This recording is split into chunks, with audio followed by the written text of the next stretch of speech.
వదలండి. అమ్మా, అబ్బో మంట. ప్రభు ప్రభు, వీళ్ళు నన్ను కాగే నూనెలో ముంచుతున్నారు ప్రభు. ఈ బాధ భరించలేకపోతున్నాను. నాకు విముక్తి లేదా ప్రభు? బర్ణాలు రాసి బాడీ మసాజ్ చేయించమందువా చిత్రగుప్త? ప్రభు, వీడు చేసిన పాపము చూపించుము. చూడండి ప్రభు. అమ్మా, ఆకలేస్తుందమ్మా. అయ్యో స్వాతి, నిన్ను దిగొద్దని చెప్పాను కదమ్మా. నేను వస్తున్నాను కదమ్మా. కూర్చోమ్మా, కూర్చో తల్లి. దాహం వేస్తుంది. నేను తాగిస్తాను కదమ్మా. అమ్మా, నేను కాలేజ్కి వెళ్ళడం తప్ప అమ్మా? లేదమ్మా, తప్పు కాదమ్మా. అమ్మా, నా కళ్ళు వచ్చేస్తాయి కదమ్మా? తప్పకుండా వస్తాయమ్మా. అమ్మా, నిజంగా వారిని నేను ప్రేమించలేదమ్మా. నాకు తెలుసమ్మా. నిన్ను పాకిస్తాన్ లో పడేసిన పాపం లేదురా. నా ముఖమంతా బాగానే ఉంది కదమ్మా? నిన్ను హాస్పిటల్ తీసుకెళ్లి బాగు చేయించుకుంటానుగా. దుర్మార్గుడా, ప్రేమ పేరుతో ఒక ఆడపిల్ల ముఖం మీద యాసిడ్ పోసినప్పుడు లేదురా ఈ మంట.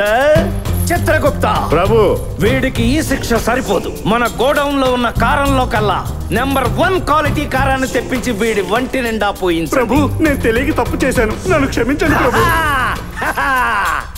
మీ భూలోకంలో లాగా ఇక్కడ పొరపాట్లు క్షమించడాలు ఉండవరా ప్రభు? ఓన్లీ శిక్షలే ప్రభు. టేక్ హిమ్ అవే.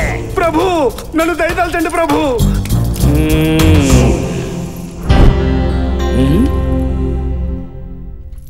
చిత్రగుప్త ప్రభు, ఆ పాపిని పిలువుము. రామరాజు రా. భూలోకములో నీటికి కరువు వచ్చినదా ఏమి? కడుక్కోకుండానే వచ్చేశాడు. చిత్రగుప్త ప్రభు, వీడు చేసిన పాపమేమి?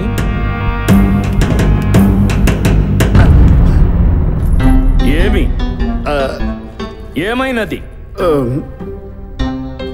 ఏమిటా కాలయాపన? ప్రభు, చిన్న సీక్రెట్. అక్కడి నుంచే చెప్పు. ఆయుర్దాయం తీరకుండానే ల్యాప్టాప్ తప్పిదం వల్ల మన భటులు ఇతను మరణించకుండానే పైకి తీసుకొచ్చేశారు ప్రభు. ఆ ల్యాప్టాప్ మడిచి భూలోకములో వలె ఇక్కడ కూడా తప్పిదములు వాటి వల్లే జరుగుతున్నవి. సార్, భూమి మీద జరుగుతున్న కుళ్ళు కుతంత్రాలు తట్టుకోలేక నేనే ఆత్మహత్య చేసుకుందాం అనుకున్నా, కానీ నాకు అవకాశం లేకుండా మీరే చంపేశారు. నేను చచ్చిపోయా.